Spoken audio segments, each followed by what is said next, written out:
Going on, everybody? Give you a little bit of a tour and an update. You can see I've done a better job figuring out how to string the clotheslines. And as you'll see, I got laundry done today. It's still Wednesday, and I figured I'd just show y'all how you can just keep continuing to get more and more creative as you go. I have somehow strung up the exact amount of line that I needed to do the exact amount of clothes that I had to dry today. But as you'll see, I don't have to dodge the laser beams like I'm trying to rob a sophisticated bank in a Mission Impossible movie. I can generally walk freely through the apartment now. I just have to duck under a washcloth. And, that's how the washing machine sits in the tub. It's got a drain hose on the side. I'm just going to let it sit and dry out for a little bit. You put the clothes in this side. You set a timer for 15 minutes. Then when it's done, you set that to drain. When the water drains out, you take the stuff, you start putting it in here, and you run that spin cycle for 5 minutes. After you put the last little bit of clothes from this side to this side, you can run the spin cycle while you start the next load. And so I did all these clothes were 2 loads of laundry. It takes 2 loads in the big bin to wash them, to all the clothes that you saw hanging, 2 loads in the big bin, and it takes about 2 or 3 cycles of the spinner to get them out of the washing machine. 2 cycles of the spinner before you get the left side empty to do a second load. And on the last load, I think it took me 3 passes of the little spinner here. And it also is going to depend on what you're washing and how much. But I didn't even spend an hour on this. I probably spent, let's see what time it is here. I spent about an hour total.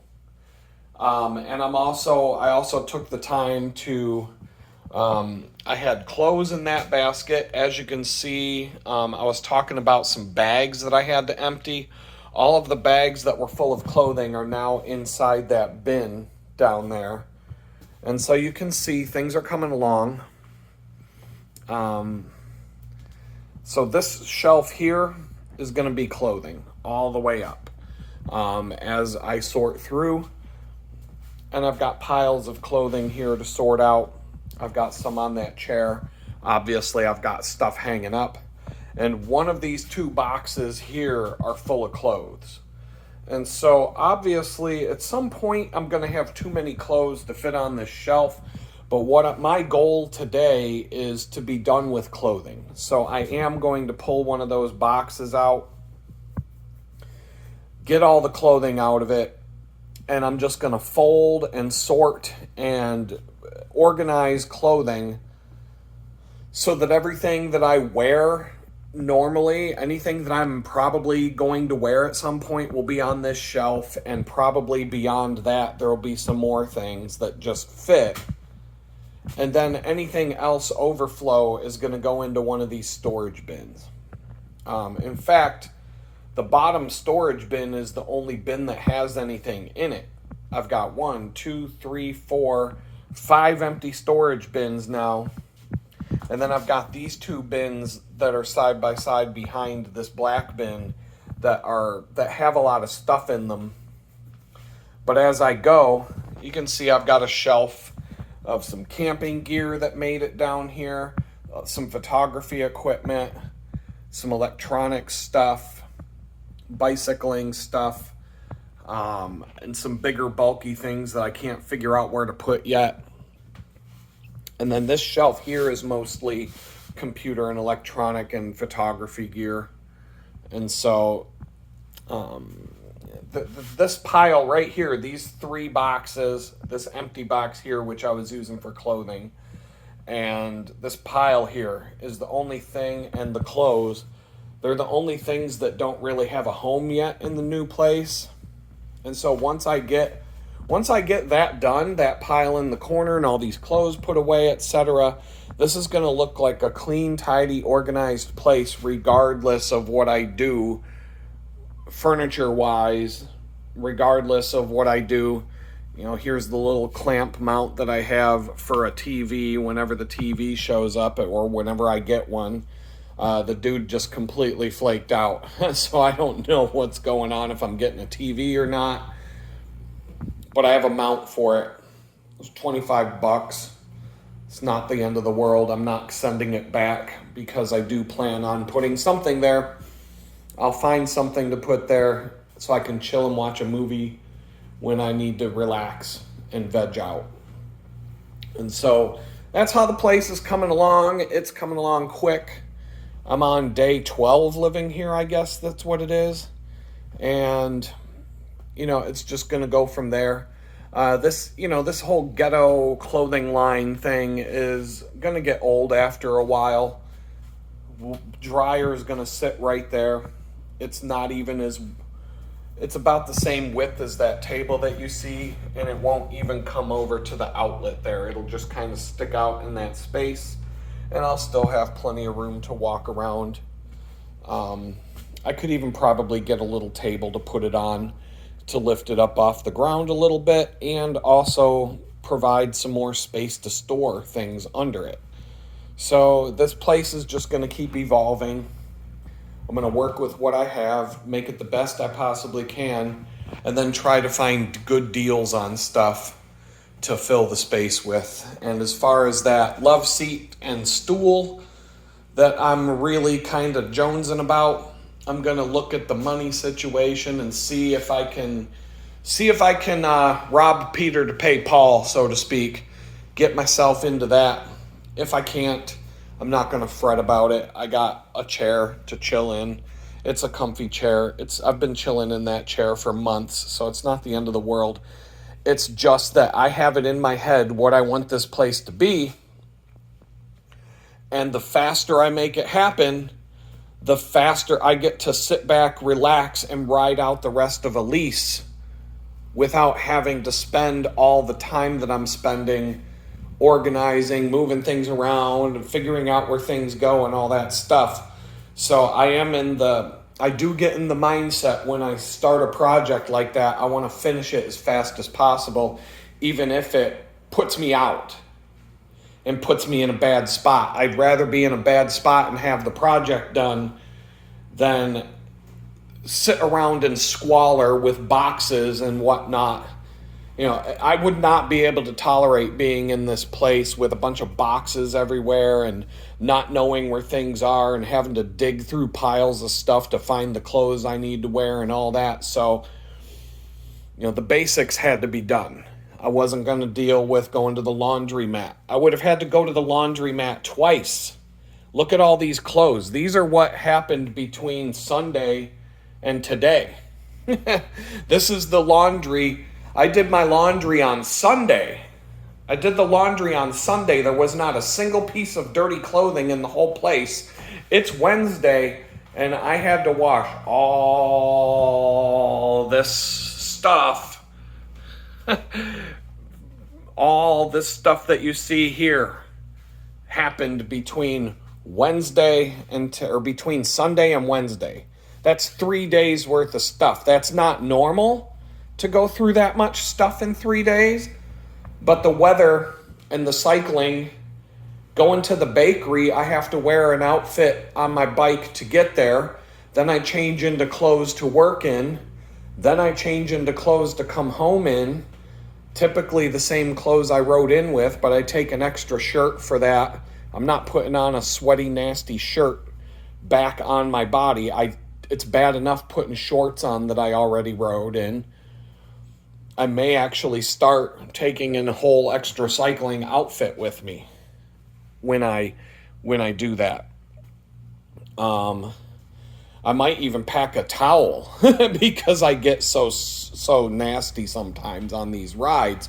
But one way or another, I had to go through. I have clothes at the bakery in a locker, extra underwear and socks. I had to dig into that because I was soaking wet from the rainstorm when I got there on Monday. So, and then there were just, washcloths and different things like that. This mop head thing. It adds up.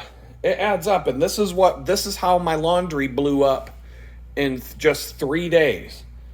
So if I had to go to the laundromat, which is 2 miles away, every single time I get a bag of clothes like that this mesh bag here that's hanging up and drying, every time if this mesh bag fills up with clothes in 3 days, which is about one or two, it's probably two loads of laundry in this thing. It would be one load in a regular size washing machine.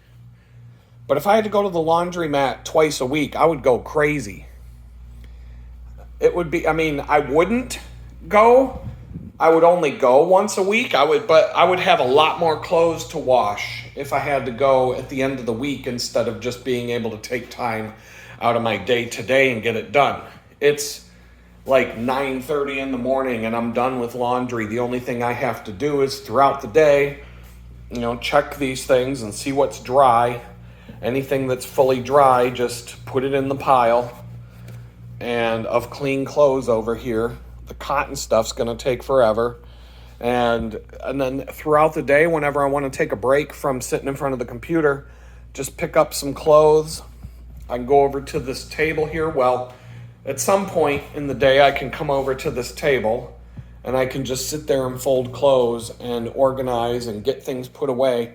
And by the time I go to bed tonight, this whole ghetto laundromat, New York City Great Depression slum clothing line will be put away, wrapped around here, and this whole room will be much more open and spacious and organized, and the pile of stuff that I have to deal with still is just going to be this pile right here on the floor. And when that's figured out, I'm going to be real happy, because now I'm free to do a lot more things during the day, and I don't got to spend half of my day doing house projects. So I'm trying to get to the point where there's no house projects, and if that means I got to put myself out and suffer a little bit financially to make this place comfortable and, livable, it's livable, but I want to make it comfortable. I have not been comfortable in a home since August of 2022, and here it's June 2025. So make your comments, say whatever the fuck you want. I'm done. I'm done living in survival mode, even though I'm going to be in survival mode for God knows how long. I'm not going to live like I'm in survival mode anymore. I'm going to make something happen. I'm going to make this place comfortable, and I'll show you that when you have a comfortable, clean space that you enjoy being in, it will change your mood. It will change your way of seeing the world to the point where you'll be more productive, you'll get more done, and you'll start making more money, and things will start happening at a faster speed than if you're just living in squalor all the time and just, completely feel like shit all the time. That tiny house just wasn't going to do it. It wasn't going to do it. It was good enough to get to the next level, to help me figure out, okay, here are the things that you need, like the bare bones basics that you need that you didn't even have when you moved in. I can cook now.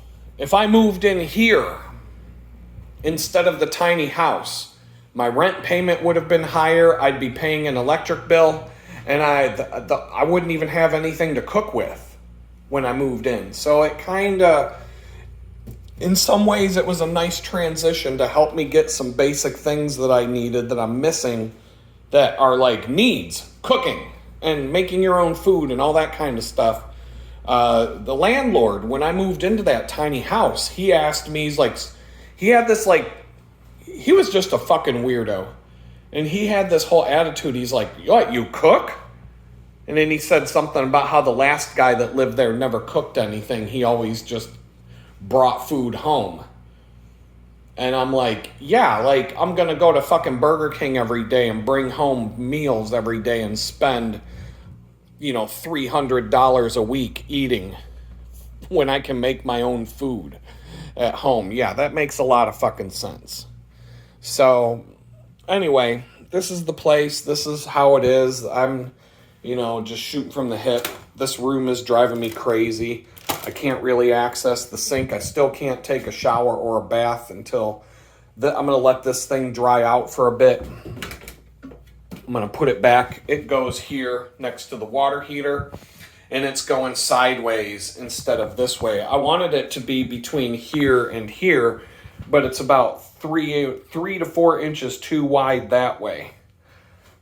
And it sucks, but I have the room on this side of the water heater. I can move the water heater, but this drain down here gets complicated, and with all the weight of the water in the water heater, it's not really in the cards, but there is a chance one of these days maybe I can, but I'm okay with it. Once I get everything settled in, I'm just going to let it go. It gives me a place to put the vacuum cleaner for now. It's literally a dust buster with a stick vacuum cleaner. It's it's fine. I bought it. It was the cheapest possible vacuum cleaner you could get your hands on. And in that tiny house, it worked perfect. And at some point in the future, I have a dust buster. That if I ever bring my real vacuum cleaner down from Pittsburgh, the nice Dyson that's sitting up there, then I'll have that for cleaning up small messes and things like that. Even though it's not cordless, it'll come in handy in some fashion. So everything I do is kind of dual purpose. Everything I buy, everything I get my hands on right now, I'm thinking in terms of not just what's it going to do for me when I'm living here, but what's it going to do for me when I go and get a better house someday. Wire shelving units. If I have a house Texas doesn't really have houses with basements, but this would be the kind of stuff you put in your basement in Pittsburgh. You would have wire shelving units, and you got all kinds of storage space in your basement from that. If I have a garage someday, boom, I got shelves for the garage if I want to make the decor inside the house look nicer. But for now, this is cheap. It's sturdy. You can put a lot of stuff on it. It doesn't look bad. It's going to match everything as I build this room out. It's going to look fine. It's just going to keep looking better and better. And from there, I don't know. It is what it is. But that's the tour. That's my plan. I keep talking about it over and over again, but I think every time I take you on a little walk through, you'll see this place is coming along. And my mood gets better every time I accomplish even a small thing. Getting these clothes organized and put away so that in the morning when I go on my bike ride, I can just grab my clothes and go like I was doing at the tiny house. I had that stuff dialed in. I had a nice system. It just worked. And I never had to take me 10 to 15 minutes at the most, and 15 minutes to get ready for work. And that includes packing my backpack that's down there. That included everything that was necessary for me to get ready for work, to go to that job. And, that included everything. If the bag was completely empty and needed to be completely repacked, it would take about 15 minutes. Sometimes I can do it in 5. And that includes putting air in the tires and everything else. Sunday, bicycle maintenance day. You can see this bike got a little bit dirty. I had to leave it outside until the sun came out and dried it off a little bit because I didn't want to track in all the mud and crud. And I carried it all the way to the hook and just hung it up. But the drivetrain needs lubricated, so does that one. This one's got a couple of loose spokes. Where are we at here? You'll see, I'll show you. Well, maybe not. Right there. That's not good. There's another one like that right here. Road vibrations. The wheel is actually pretty straight. It's a little off. You can see it kind of a little bit. You can see the tire kind of going back and forth, but that's just the manufacturing defect in the tire.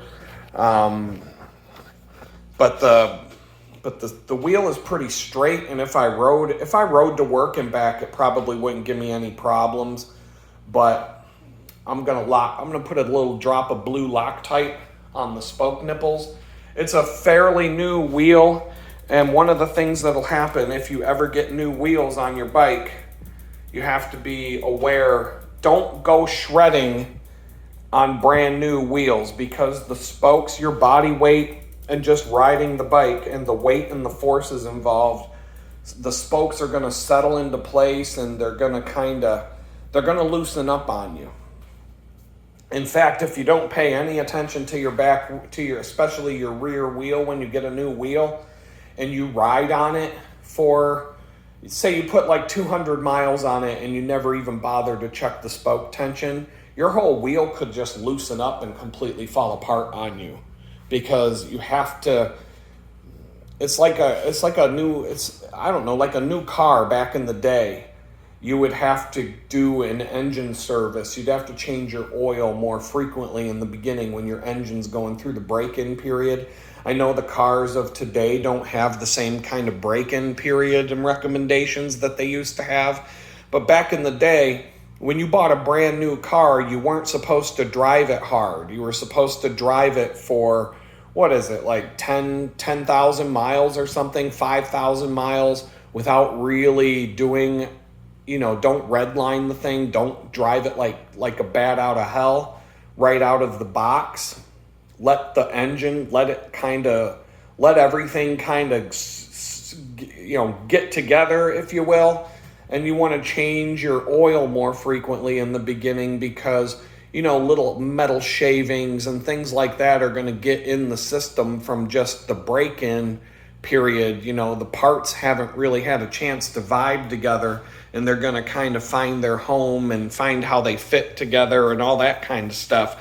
And you don't want to go batshit crazy on it the first day you ride. And it's the same thing with bicycles, cables, spokes. Certain parts will have a way of behaving a certain way when they're brand new, settling in, than they will after you've put 1,000 miles on them. You can go another 2,000 or 3,000 miles without really having any issues. You won't have to adjust your brake cable tension or your derailleur cable tension here. But over time, or in the beginning when the stuff's all brand new, these little areas where the cable housing fits into your frame, these things have a way of wiggling themselves in tighter. Like right here where this cable housing enters the derailleur here. And all those little points, like right here where you see the cable go into there, they have a tendency to settle in within a couple of rides and tighten themselves up, which means the cable itself becomes looser. And if it's a brand new cable, it will stretch out and become looser for that reason as well. And so you kind of have to, when something like that is new, you have to be a little bit more Johnny on the spot with the maintenance. And once everything is settled in, you'll be able to go a longer period of time. And that's kind of like, it's a good metaphor for the house here.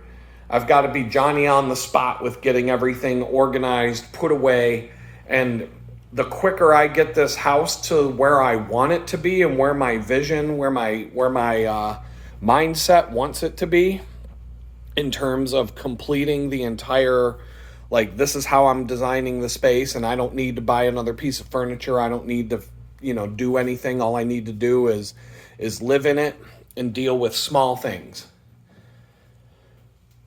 Once I get to that point, I can just sit back and let it ride. I don't have to do I'm not going to have to do a big clothing overhaul after I'm done with this.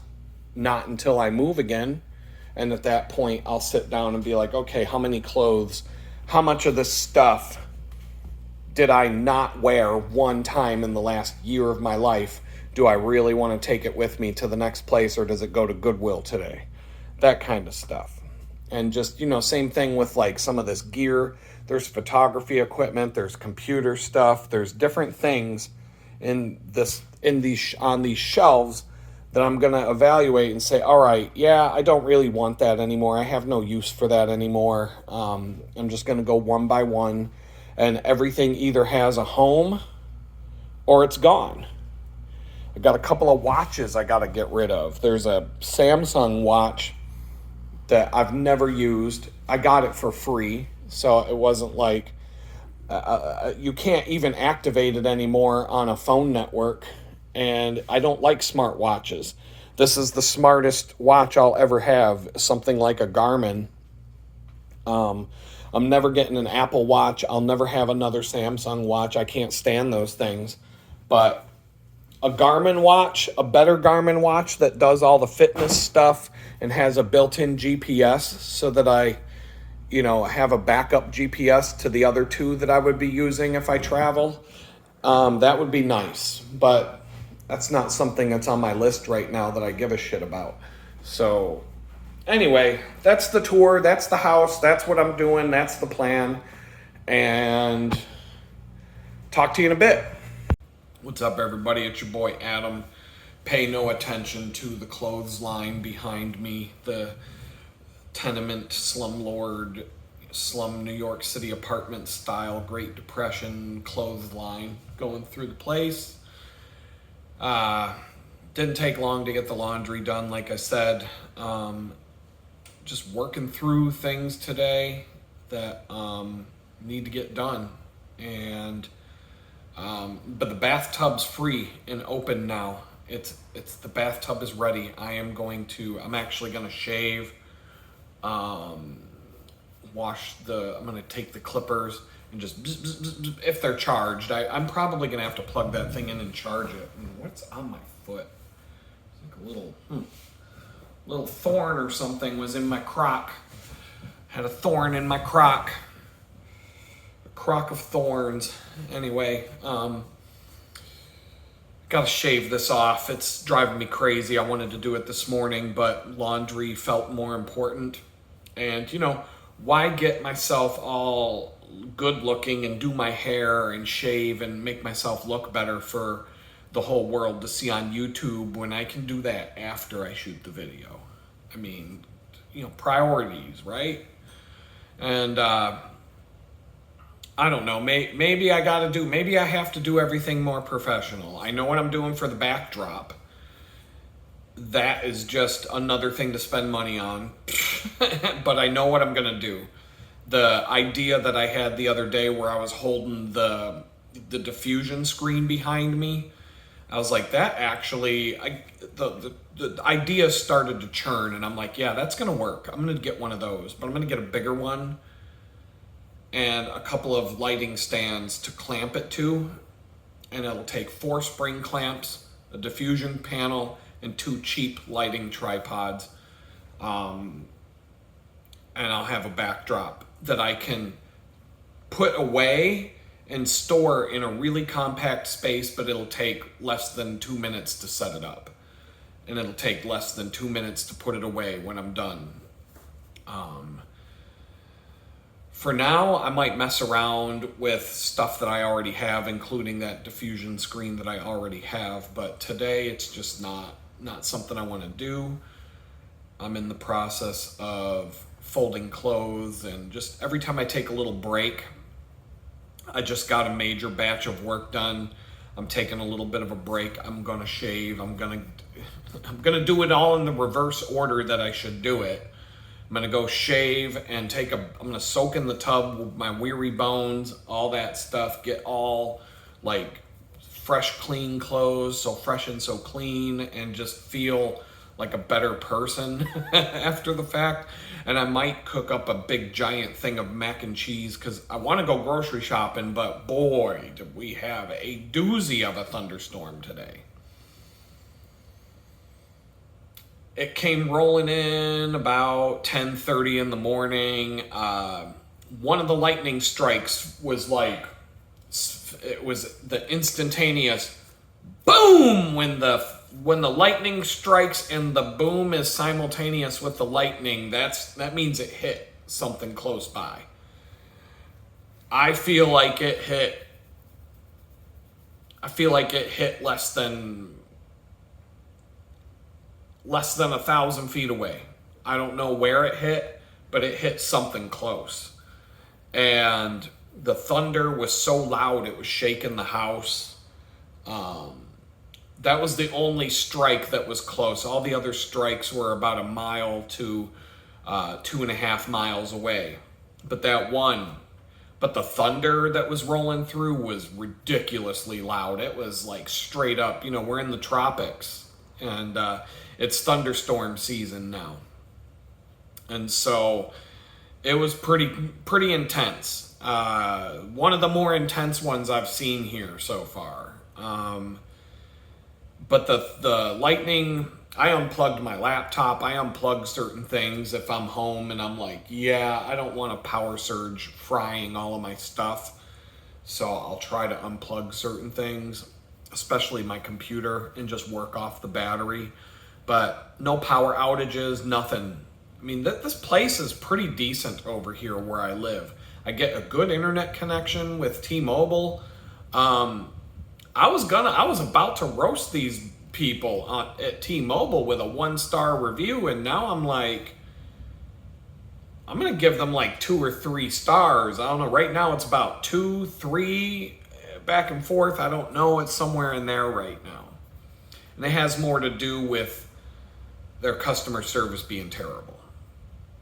I can't even change my address on their website. It's like they're just like, you have to call customer service to change your address. Fuck you. So I have to do the same thing with one of the banks. I can change the address on the internet on their website and be done. The other bank, I have to not only call them, but I'll have to wait for something to come in the mail, sign it, or I'll have to e-sign, or I'll have to sign some document. Might even have to go into the branch office to do it. It's ridiculous, this bank. This one bank in Texas, I hate this bank. So that's one of the things on my list now that I've moved, is to try and find a bank that's close by that's not crap, and phase out the other bank. I don't know. And then just banks suck. They all suck. There's no such thing as a bank that doesn't suck. Some are just a lot worse than others. And this one's pretty bad. I've never done anything. I've never bounced a check, never overdrafted, never did anything, in terms of, some people complain about a bank, but it's because they overdraft all the time and the bank whacks them with a bunch of fees. Well,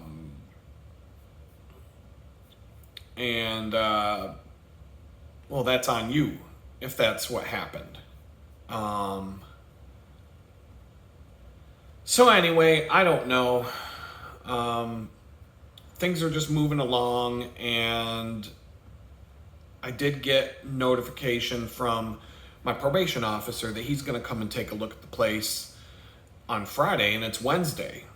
So, I mean, that just tells you I've been in this place this is day 12 that I've lived here, and he just sent me a text message to give me a 48-hour warning that he's coming over to look at the place.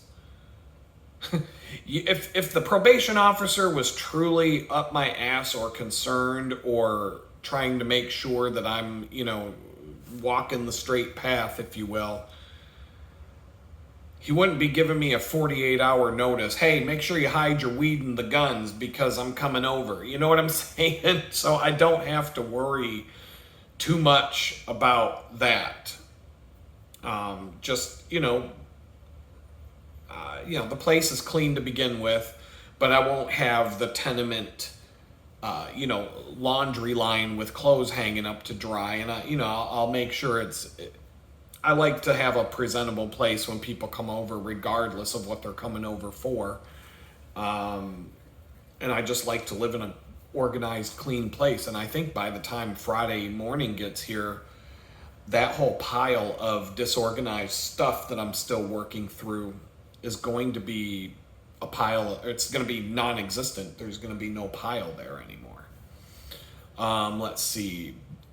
The Friday interruption to my day pretty much means I can't go get the love seat and footstool that I want to get.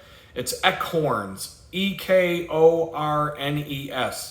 Just type in Ekhorns. Trying to think of the exact. It's on my phone, or is it Ekhorns?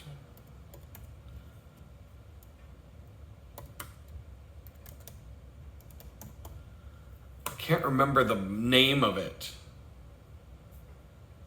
Stressless. The Ekhorns Stressless Leather Love Seats. I can't find the exact match, but Ekhorns Stressless Love Seat will bring up a whole bunch of examples that are really close to what this one looks like, but I can't find the exact match when I do Google image search or when I it's a company in Norway. It's a pretty high-end furniture company. These things are, you gotta be kidding me. Here's one on eBay for $73,000. No. Here's one for $4,000 that looks almost like it. Here's one that is $5,000 that looks like it. Here's one that's $1,000. Here's one that's $2,000. Here's another one that's $2,000. Here's another one for $1,600.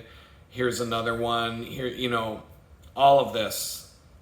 I mean, for $150, the only thing I'm wondering is this really like the true brand, or is this some knockoff of the brand? I don't see the label in the photographs. I don't know if this is genuine or not, but boy, it looks legit. It looks totally legit in the pictures. Down to the details. So, for $150, I had a coffee table. Here's something. I had a coffee table in my old house. Everybody used to make fun of this coffee table all the time.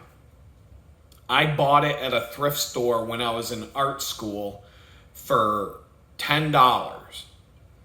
And it was these alternating slats of wood, and for some reason I knew you could split the thing apart and make it longer or shorter or whatever, but I could never figure out how to do it. And I had this thing for decades. I was 20 years old, and when I got arrested, it was still in my living room. Everybody sees this thing, they make fun of it, they hate it, because it's hard. Like, you put a glass or you put a drink on it, and because it's like slats of wood going across, things fall off and everybody hates this thing. Food and crumbs get in the cracks, and I beat the crap out of this thing for years and kept it. And so my ex and I, we had bought this beautiful coffee table, this root ball coffee. I can't even explain what it is. Really awesome coffee table and a brand new couch. And I'm like, what do I do with this coffee table? And it turned out whoever owned this coffee table, and I owned this thing for 25 years. And finally I noticed there's a screw in there that doesn't belong. So somebody who owned the thing put a screw in a place they shouldn't have and locked the table so it wouldn't expand and contract. And once I removed the screw and cleaned out the grooves and cleaned the whole thing up, you could expand and contract the table. And it turned out to be, the living room in this place was huge.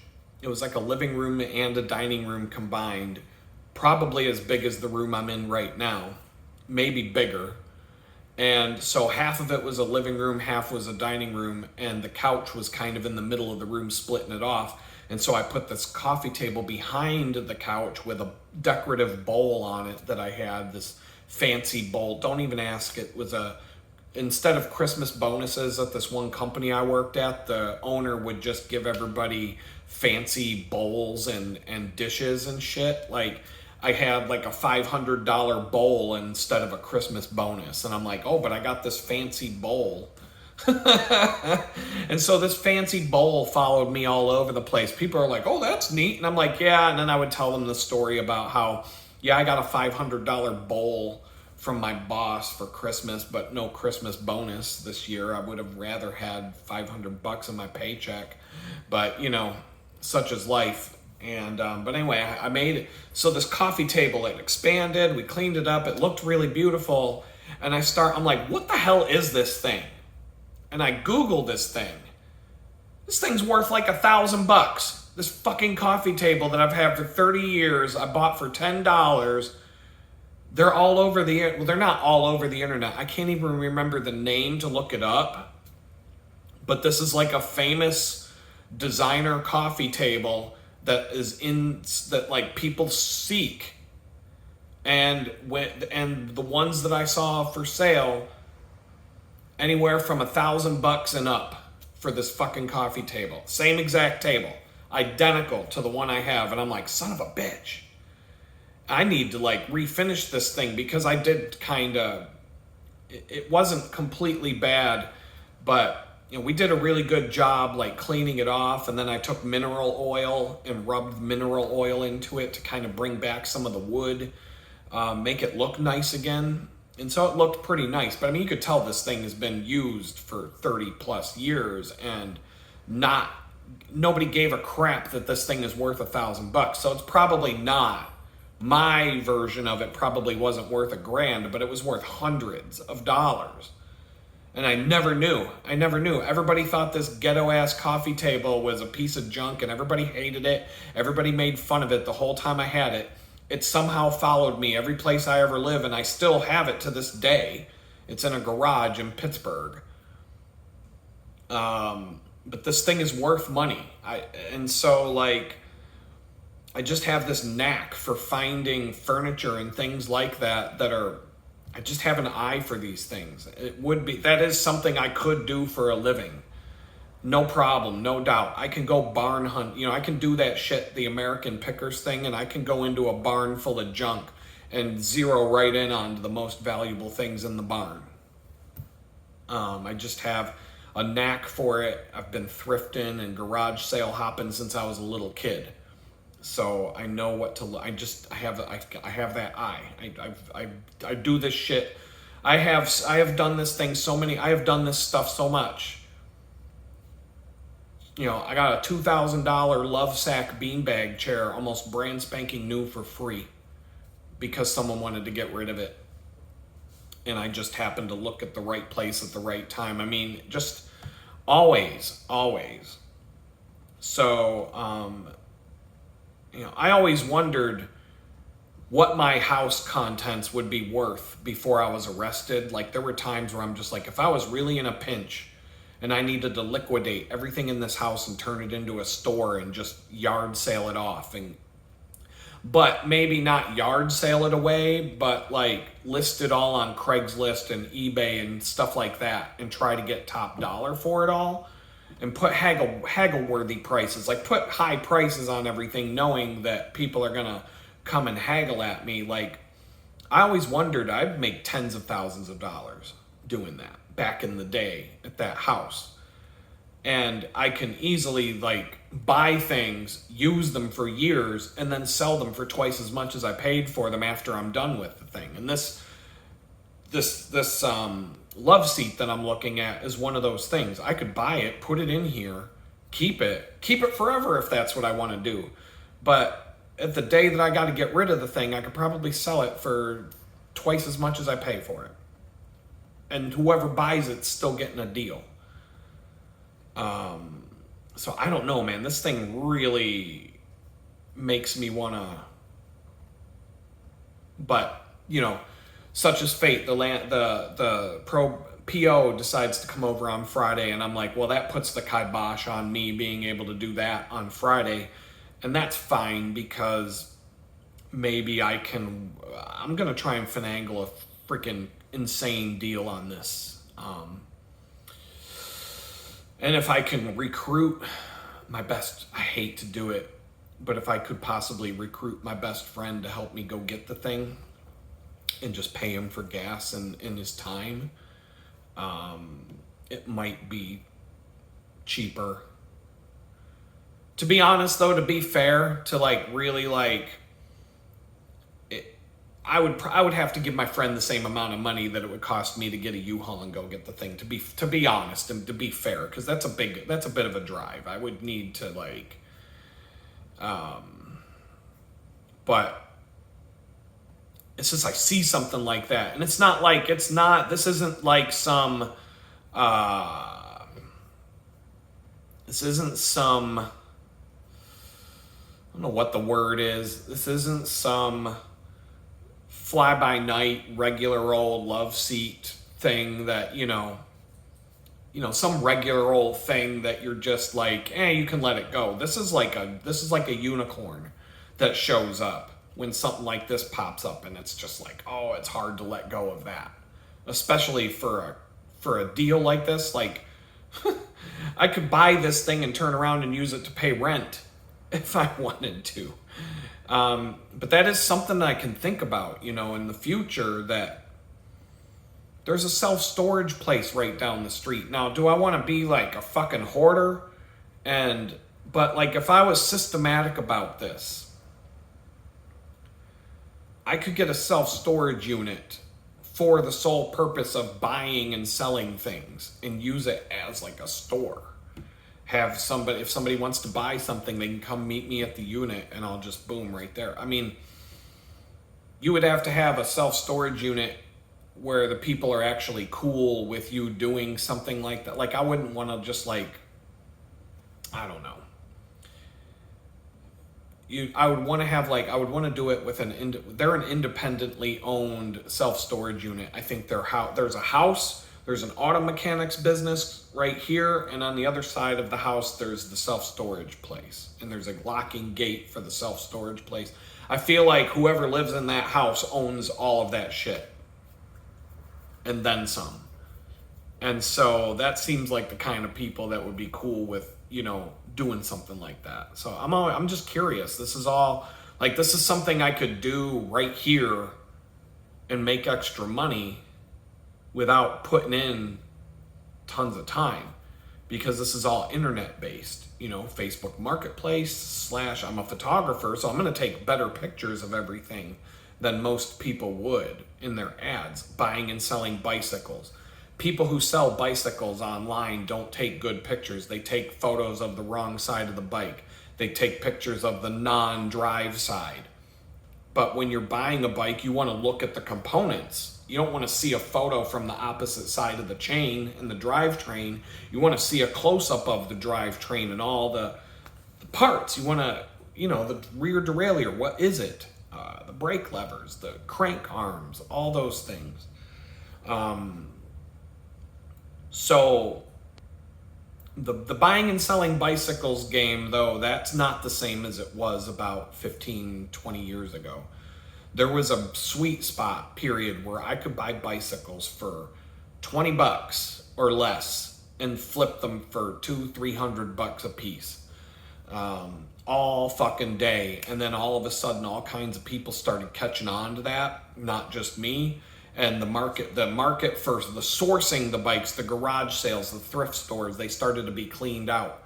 I could go into this one thrift store in Pittsburgh on Route 51, the red, white, and blue. That's the big dog thrift store. There's it sucks. Red, white, and blue, it's kind of like yay and nay. It sucks, but they always have they have really great stuff there. I can't go to that thrift store and come home empty-handed. I find some crazy ass, cool ass deal there. But the people that work there are assholes. But by and large, the place, it's hit or miss. People hate it or love it. I'm kind of both. I hate it and I love it. The parking lot's absolutely insane. It's gotten better over the years, but it's a gem. It's a Pittsburgh treasure. I used to be able to walk into that place and get 2 or 3 bicycles for $10-15 a piece, and they would all be flippable, like good bicycles that I could turn around and get $100, $200, $300 for. I got collectible Schwinn bikes from the 60s that were worth hundreds of dollars on eBay. and I would just clean them up, put them on eBay, pack them up, and ship them off. Really cool stuff, man. And so that's a game I can play, but it's a game that you can, the drawback of doing that, like buying and selling bit, you can spend a lot of time and money buying and buying and buying and get stuck to where you can't sell your stuff, and then you're fucked. And so right now that's why it's in the back burner in my mind, that it is one of those, I want 6 streams of income that each make 6 figures. Buying and selling can turn into that.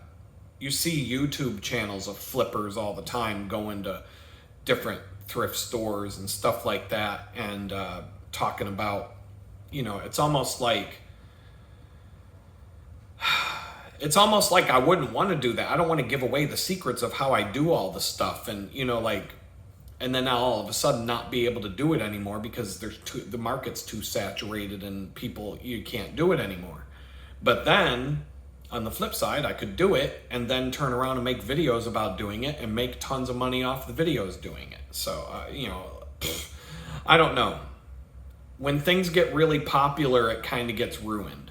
It's why I don't really ever give away the locations of all my favorite campsites. I would like to just be the only one who knows where they are, or cool people only know where they are. Like, I don't want, I don't want the Griswold family showing up in their RV running a generator next door all weekend. I want people next door that are campers living in tents, and chill and cool. Like if we end up wandering over to each other's campsite, we're all going to get along and have a good time. It's like the one example of that, of how things can get ruined. They had this crazy coupon shows on TV back day where these people would have binders full of coupons, and the housewife would stay home and she'd spend 80 hours a week cutting and printing out coupons and going to the grocery store and buying like 6,000 tubes of toothpaste because the coupon was not only made it free, but you'd get $1 back towards your groceries. And so and there's no limit to the coupons, and knowing what stores to go to for what thing. And now, before this coupon show came out, I knew how to do that shit. There was a time where I was unemployed and broke off my ass, and my daughter and I were I didn't have a car at the time, and we were just struggling. And I would I would cut coupons and get multiple Sunday papers and print out coupons and do all the stuff. And I knew how to match up the coupons with the grocery stores and all that. And I could go and get $150 worth of groceries and pay like $50-$60 and come home with a full cart. I did that stuff. I had a binder for it. I had a 3-ring binder with insert pages, and I might even have the binder still. I don't know. But it was like a Trapper Keeper. It was an actual Trapper Keeper from when I was a kid. Remember the Trapper Keeper? I had one, and I had it somehow it survived my whole high school days, and it ended up, I might still have it to this day somewhere. I don't know, but it's not here in Houston. But a Trapper Keeper, legit, straight up from the 1990s Trapper Keeper. And I used that for coupons at the grocery store. And so every now and then I would get on one of those coupon kicks, and I would start being organized about it, and all of a sudden $100 grocery bill, $60 every time. That's without trying. If I really, really dug deep and tried, I could spend like $40 and get $150's worth of groceries. But then these coupon shows came out on TV, and they showed all these crazy people doing all this way crazier shit than me. Getting a whole fucking pallet of toothbrushes, and then donating them to the homeless shelter. I mean, some of these people were doing cool shit, but some of these women would be climbing around in the dumpster on Monday morning to get all the Sunday papers and shit like that. And I'm like, and some of these women would be spending like 60, 70 hours a week doing their coupons and all that. And I'm like, if you're spending 60 to 70 hours a week organizing your fucking coupons to save money at the grocery store, you know what you could do for 60 to 70 hours a week to where you wouldn't have to do that? You could get a job. You could get a job. Then you wouldn't have to spend 80 hours a week cutting the fucking coupons out of 1,000 different newspapers and going through all that shit just to get free toothbrushes and, 50-cent, 10-cent boxes of mac and cheese and all that crap. But I'm not against it. I'm not against it. Like, do what you do. You be you. Do what works for you. If you can stockpile a year's worth of food for pennies on the dollar because you were on point with the coupons, then so be it. But what happened was everybody in the freaking country decided, oh, I'm a crazy coupon guy now. And they started, and so all the grocery stores simultaneously stopped all the doubling and tripling of the coupons, and the coupons started to get real shitty. Like, I noticed it wasn't worth getting a Sunday paper anymore because all the coupons suck now, and the grocery stores aren't doing the shit that they used to do, like the double coupons, triple coupons, and all that kind of stuff. And so the coupons basically became useless. Or limit one coupon per customer, and all the things that made the coupons kick ass. Like, you could bring 20 fucking coupons for Campbell's soup or whatever that makes the can of Campbell's soup cost 5 cents. And you could get 20 fucking cans of Campbell's soup for $1. And yeah, put it in your pantry as your survival food supply, because that shit doesn't expire for 2 fucking years. Now you've got your bug out pantry. You can stock up a bug out pantry because most of the coupons are for the shelf stable, food that's full of preservatives and all that crap. You're not getting fresh food on the cheap.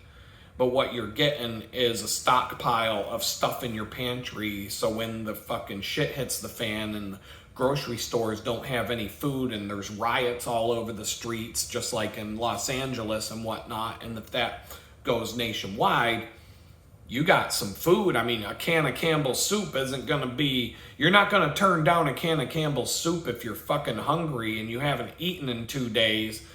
When the shit hits the fan, you're going to get a little bit less picky with what you eat. And yeah, it's, oh my God, it's got preservatives and yellow number 9 and all that crap. Well, what do you want to do? Starve? Or you want to eat the Campbell's soup? You'll be eating Chef Boyardee all fucking day. Oh, I hate SpaghettiOs. I hate those soggy ass raviolis in the can. But shit hits the fan, I'll be like pulling that fucking... I'll be eating that shit raw right out the fucking can, cold, without even heating it up. Or I'll be setting it on a campfire for about 10 minutes until the thing starts bubbling, and then I'll grab it with a fucking piece of towel or something and eat that shit right off a campfire, because we're not going to have electricity to heat our homes anymore when that shit goes down. So yeah, I'll be eating Chef Boyardee all day long. But otherwise it's in the pantry and I don't touch it. So ramen noodles, all that garbage, you won't turn it down when you're starving, will you? I mean, it's not going to be the best thing. It's not going to be as good as, all the people that I eat nothing but organic food now. Yeah, well, I bet if you didn't eat any organic food for a fucking week because you didn't eat any food, you'll a Chef Boyardee dinner with a side of ramen noodles ain't going to be too bad, is it? So you can do that with the coupons, but the coupon TV shows ruined that shit. Ruined it for a long time. I was like, I put my Trapper Keeper away. I was like, fuck this. It's not even worth doing it anymore. And I put that away, and I probably never... the only time I ever really got back into the coupons was on a very light scale when I lived in Amish country in PA. And I got so organized with my kitchen and my prepping and all that stuff that I would just get 1 or 2 Sunday papers just to get the coupons out of them. And then I found out one week I bought 2 Sunday papers and I open it up and there's no fucking coupons. And I'm like, what the fuck's going on? Oh, the coupons are only in the morning edition. Well, what the fuck, man? But then I'm like, all right, I got a bunch of newspaper to start fires with.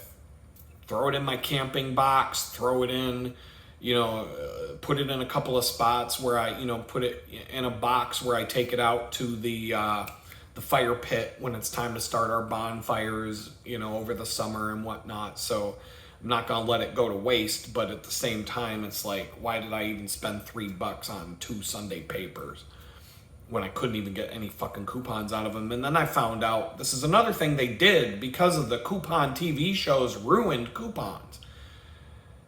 If I found out every 2 weeks, the Sunday paper had the right coupon pack. So if you got the Sunday paper on the wrong week, it wasn't going to have shit in it for coupons. There wasn't going to be anything there except for like makeup and girl stuff that, I'm not too concerned about my looks. So I'm not buying like fancy shampoo and makeup and all that garbage. But the ones for like the food and stuff would only come out every 2 weeks. And I'm like, what the hell's... But it was all because those TV shows about the economy being train wrecked. The fuck Joe Biden economy fucked the coupon game too. And it's because nobody wants to give you any deals when the economy's fucked. And so, yeah, I mean, but this is kind of like, I don't want to ruin, and I think that, that's another risk that you take if you're going to get into doing like flipping, buying and selling stuff because you have a good eye for it. And I could fill up an antique store like that. I could just, if I had the money to just go get an empty storefront and fill it up with a bunch of cool shit and sell it, I could do it in like a fucking month.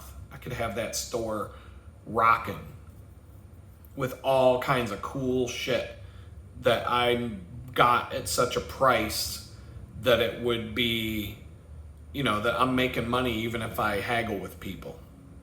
But it's not easy to make money on a brick and mortar store anymore. I would be pushing that online game and doing it like that. But it's a game and it's a competition. And a lot of people are doing it. And, when you go thrifting now, when you go to the yard sales and whatnot, you're getting killed. I mean, it's one of those risks that you take if you, like, it's kind of being late to the party right now. You can still do it, but it's not going to be what it was 10 years ago. And there's a chance that, that's one of those businesses, if the economy takes a dump, even worse than it already is, nobody's going to be out buying furniture. People are going to be burning their furniture to stay warm, So it is what it is. But I'm going to try and work a deal on this. I've got access over the next few weeks. I could get a bed dirt cheap if I play my cards right on that mattress store that's going out of business. I swear, if I wait till the day before they go out of business and show up and be like, how much for just that mattress? Boom. No box spring, nothing. Just give me the mattress. What's the dirt cheapest deal you can give me? And then figure out if it would be cheaper to have them drive it to my house or rent a U-Haul from directly across the street and do it myself. Because that would be $50 to do the U-Haul. And then I'd have a U-Haul truck to drive around and get some fucking groceries or whatever I need to do that day. Or I could time it to where I get a U-Haul truck for a day and I go get the bed and this love seat and footstool and cross all that off my list.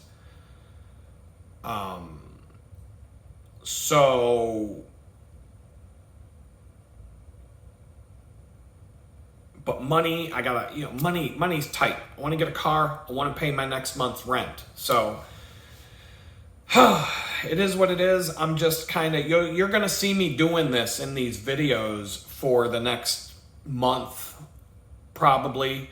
Y'all got sick of me bitching about living in the tiny shithole, and now you're going to get sick of me talking about my plans for this nice place.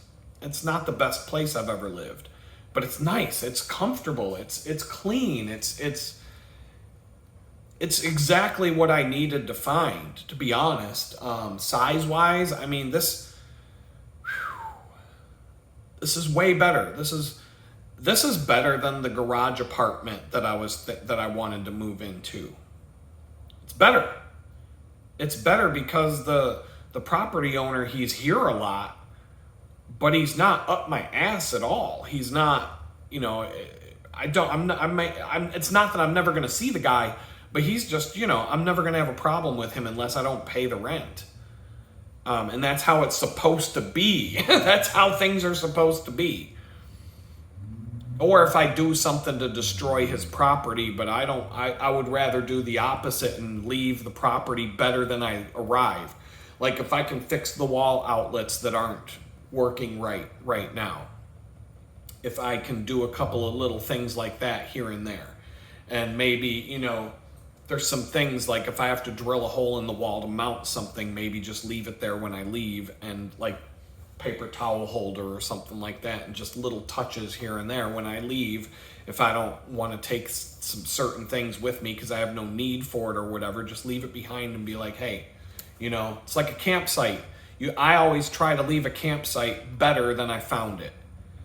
I don't believe, there's two things: leave no trace, like where you're not supposed to, like nobody's supposed to know you were camping there, and I believe in that in certain situations. But most of the time when I go camping, even if I'm on a hike in the wilderness, people make pre-made campsites throughout, you know, a national forest. If you're hiking on hiking trails, you're going to find campsites that people have made in a spot where people have been camping for 20 straight years. And so I always try to leave those places better than I found them. Like, I don't know, like sometimes people will build neat tables out of rocks and things that you find, and benches and, you know, woodland furniture out of the things that you find. And so I always try to, like, you know, maybe make the fire ring look a little nicer, or just clean up the area, or do something so that the next people that go there have a better place than I did. To start out with. Leave a big firewood pile behind, all organized and stacked right there, so that the next person that finds it's like, booyah, fire, you know, right off the bat, and they don't got to go searching for firewood. So anyway, that's what's going on here. I'm going to let you all go. This was my break. Before I dig into the next phase of whatever I'm going to do today, after I get some of this off my face and get into some clean clothes and make myself a little more presentable. Looks like the sun may or may not come out today. The storms have passed, so that's nice. And I'm just going to sit back. I've got a whole bunch of videos queued up. By the time you're watching this, you will have seen them. I'm catching up to the regular timeline.